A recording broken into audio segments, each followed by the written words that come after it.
Hi, I'm Matt Carey, documentary editor at Deadline. We have for you now the very funny, very moving, powerful documentary from Apple TV Plus. It is Steve Martin. I'm not sure how to say it properly. Steve Martin, I think, because there's an exclamation point in between, a documentary in two pieces. And we are joined by the film's Oscar winning producer director, Morgan Neville. Thank you for being with us, Morgan. Thanks, Matt. No, I'll take a stab at saying the name of the title Oh, out loud. thank you. Steve Martin. I think that works. I think that works very well. And surprisingly, or maybe not so much, it's about Steve Martin, the extraordinary comedian, writer who has been a part of American life for many, many decades now. Before we get into some questions, Morgan, let's take a look at a clip from the film. The marriage breakup was the beginning of the opening of a bottomless pit. I was thinking maybe you could think about a caption. Well, actually, it's perfect the way it is. I mean, it doesn't need a caption. It was a kind of a midlife crisis. It's like a period where you keep going, like to show yourself and others that you're not a flash in the pan, and then you showed, I'm gonna write this thing, and then show something else, and just constantly showing and showing and showing. And I used to get great satisfaction from my work, and it gave me my reason to respect myself. And I realized that unless I was continually working, I felt like people wouldn't like me. And there's a kind of emptiness left, and it's traumatic. It got so frustrating, I wanted to stop because, you pour your heart into these movies. You're thinking about it, you're working hard, you're doing it, and 2 years later, it's just another title on the video shelf. So, Morgan, in part two of the two pieces, you asked Steve about why he wanted to do the film. Do you feel like you got the answer that you were sort of looking for, if you will? I mean, I think I got the answer that he had given himself at the outset of the film, which was, that he had been, doing press junkets and normal interviews forever, and maybe it was time to kind of go a little deeper and kind of dig into it. But I think there were a lot of other things that we all discovered on the journey. I mean, part of it was, I know for years people had asked Steve about doing a documentary. He always had said no. And I think a combination of having a daughter and of COVID perhaps, made him, like all of us, kind of think about everything in our lives. And I think it just cracked the door enough that he was like, maybe I'll do a documentary. And as soon as I heard the door was cracked, I was determined, because I, like many people, grew up a fan of Steve Martin, but I was, I'm old enough that I was of the generation of kids that memorized his albums. And, The Jerk was a huge film that came out when I was 12, and I convinced my dad to drive me to Las Vegas to see Steve do stand-up when I was 12. But that's just part of his career, then the movies. But then, I've always admired the fact that his career has taken all these twists and turns, and playwriting and novel writing and movies and music and art, it went in all these directions that I thought were really interesting, and not that of a conventional actor or comedian. And that Steve really ultimately is kind of a writer at heart. And I think that is the part that I really connected with. And he does, as he has said elsewhere, including in his memoir, he claims that he has no talent. And I don't think this is just sort of like him joshing. I think he really believes that. What do you make of that assertion? Well, I think he's clarified it for me a little bit, which is, I think he means in the beginning he had no talent, and whether that's innate talent, he certainly has a tremendous amount of craft. And comedy, yes, you can have innate geniuses in comedy, but there's a lot of craft in comedy. But what I think he had was an incredible amount of perseverance. And the thing that spoke to me as a creative person was seeing somebody stick to their convictions for more than a decade where there was little evidence that anybody was ever going to care, but that perseverance is the thing that made him him, that a lot of other very talented filmmakers and comedians and everybody else just they can't survive that decade, or in Steve's case, almost 15 years of struggling before he finally starts to connect with the culture. You have incredible footage there of the young Steve. I think he's around 25, and he's got a beard and long hair, and he's really at the tail end of a comedy movement of the 60s and 70s. It was very political, but he really decided he wanted to go in a different direction. And the only challenge there is that it takes a while for the audience to catch up. So as you say, it really took 15 years for him to catch on, or for the public to catch up with him. Yeah, I mean, it was almost overnight, but there was like a moment in the mid 70s when the 60s kind of ended, and suddenly Steve was, as he said, rather than being at the end of the old decade, he was at the front of the new decade. And suddenly when he connected, really, he started connecting in a big way in clubs and everything. But when he went on Saturday Night Live in 1976, it just exploded for him. And it was like, oh, this is what we've been waiting for.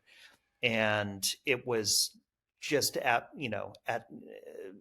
atmospheric rise after that. What I don't think most people remember is just what a big deal he was at the time. And it's interesting because I've talked to people from outside of America, and I've talked to younger people about it, and they don't even know Steve was a stand-up, though Steve was the biggest stand-up in the world at the time. And so that story, which is a lot of what he talks about in his memoir, Born Standing Up, which I loved, is the first film, the first part, which is this kind of struggle to try and find his voice. And he finally finds his voice, and it connects with the culture, and it gets bigger than he ever could have imagined. And then without telling anybody, he packs it up and walks away, which is just kind of amazing that he did that. It's really extraordinary. There's a quick reference to Mike Nichols, Elaine May and Mike Nichols, who were this extraordinary comedy act duo in the, I guess, early 60s, late 50s. Mike Nichols walked away from it. Maybe he took a little bit of inspiration there, but how many people do that when you're making extraordinary sums of money? Somehow he had this instinct. Well, he talks about timing. I mean, that's what comedy is, but he's got timing in his life of like, nah, if I want to be something else and not just a cultural artifact that we wouldn't be talking about today, got to do something else. Well, it's interesting because I think part of what motivated that was Steve had this real fear of failure. And I think he felt like he had created his whole stand-up persona was kind of performance art. It was a piece of performance art. And once the audience got it, he could keep coming up with new bits. But basically, he felt like it was a dead end, and that he could ride that out for decades. Some comedians will ride that persona out for the rest of their career. But I think Steve was really, that was kind of one of his worst nightmares, the idea of kind of just slowly getting less successful. And he just felt there was this opportunity to get out and really to pivot into movies and everything he did after that. And he ran in that direction. Yeah, absolutely. And becomes this movie star, not without ups and downs, as he's, talks about, and how painful it was. The Jerk was a massive hit, but then he follows it up with Pennies from Heaven, not a hit. But again, this persistence is so striking and admirable. You take very different approaches to the filmmaking to part one. Which is entirely, there's no on-camera interviews for that. It's all archive. It's Steve's journals. It is rare footage I've certainly never seen before. And then part two is really much more verite of his life now. And you, as I understand, you really took distinct approaches to that, both in terms of editing, everything about it. You really see these as two separate films in a way. I do. I mean, of course, they harmonize with each other. And it was something that came out of the fact that I was lucky enough to work on it for about 6 months before I decided what it was. That I started making it and I didn't know, is it a single feature film? Is it a miniseries? Is it what is it? And so as I was making it, there were two things that kept happening. On the one hand was this incredible archive and this origin story and all of that philosophy of comedy and stuff that I loved. And then it was hanging out with the guy I met, with Steve, and his life today. And in many ways, it kept feeling like they were two different people. And the traditional documentary thing would be, oh, you just keep ping-ponging back and forth between Yeah. today and the past. But it felt not only, what I don't like about that so much is that you're always kind of waiting to jump in time again. Like, when are we going to go back there and get the backstory or whatever? But also tonally, they were so different. And then again, I think Steve was really a kind of a different person. I mean, I don't say that lightly. That I just had this idea of, well, what if I just let everything be what it wants to be? I'll let the origin story be what it wants to be, and I'll let everything else I'm getting be what I'm finding. And then I got really excited, and then I came up with a bunch of rules. And so I got two different editors, and I didn't let them watch or talk to the other editor. And I ended up getting different composers and different graphics people. And I really wanted each film, each half, to be kind of self-sufficient, that you could watch it and it feels like a meal. But of course, once we got both films pretty far along, we kind of dropped the veil and we each editor looked at the other and we talked about it. But it's certainly a way of kind of, I know it's a different way of storytelling, and it's a way of getting them to harmonize in a way, but so much of that harmony happens in your head. Because what I think is interesting is you as a viewer have to ask a lot of questions about, how did the guy from the first film become this guy in the second film? And that becomes the kind of the driving question of the second film. Yeah, and we see certainly a through line in his life of loneliness, of solitude, at times melancholy.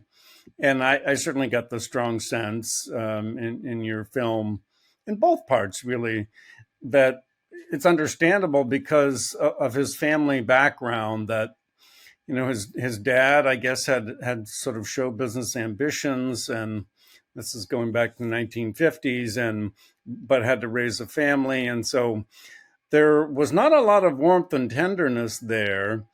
And you can sort of see that reflected in the adult Steve Martin, who was kind of famously maybe hard to penetrate, a little bit mysterious.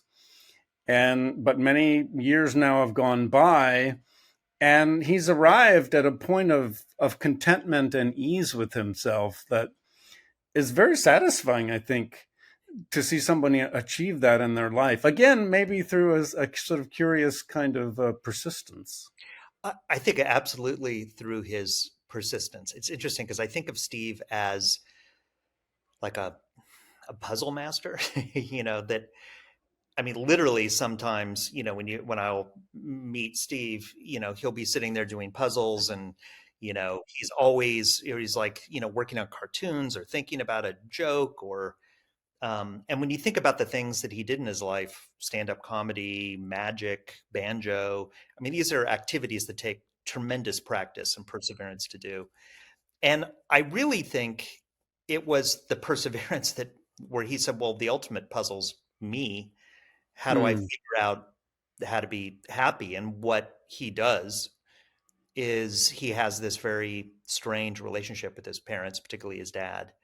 And he decides in his, kind of late 40s that he's going to start meeting every week, meeting with his dad and his mom and taking them out to lunch, and goes into therapy and reads self-help books and takes a break from movies for a time, and really just makes it his job to try and figure it out. And that, that's pretty amazing that he did that, but it is perseverance. That's who Steve is. Hmm.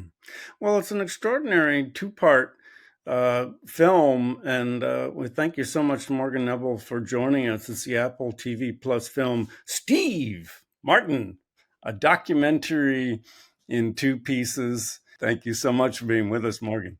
Good to see you, Matt.